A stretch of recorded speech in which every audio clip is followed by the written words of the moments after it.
I'm often asked by organisations about how to help them create a culture of a growth mindset.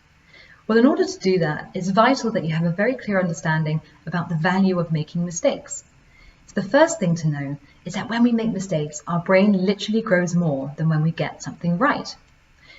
Neuroscientific research has demonstrated that this is because it goes through something known as neuroplasticity. So this is the neurochemical process in our brains when we're developing and creating new pathways, i.e. learning a new skill or perhaps creating a new mindset.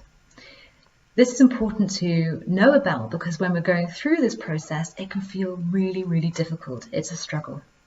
Seth Godin actually described this process in his book called The Dip, where at the beginning we have a very clear vision of where we want to go.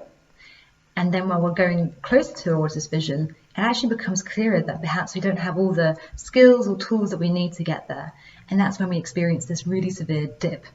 And at this dip is where most people give up or they leave because it feels very difficult.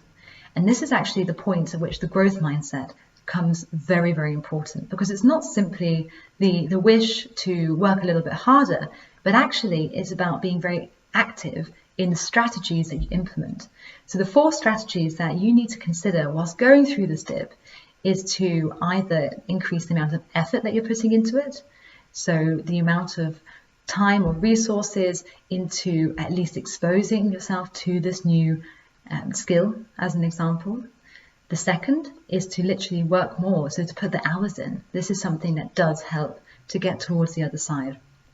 Third is strategies. So strategies that can help make the amount of effort that you need to put in and the amount of hard work that you need to put in a bit more efficient, perhaps a bit easier. And then fourth is to have a mentor or a coach, someone who's on your side to help you to grow and to support you getting there as well.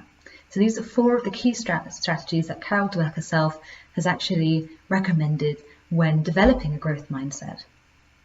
The final thing that I'd like you to consider, especially if you're a leader or a colleague, is to be aware of your role in helping other people to develop their growth mindset as well.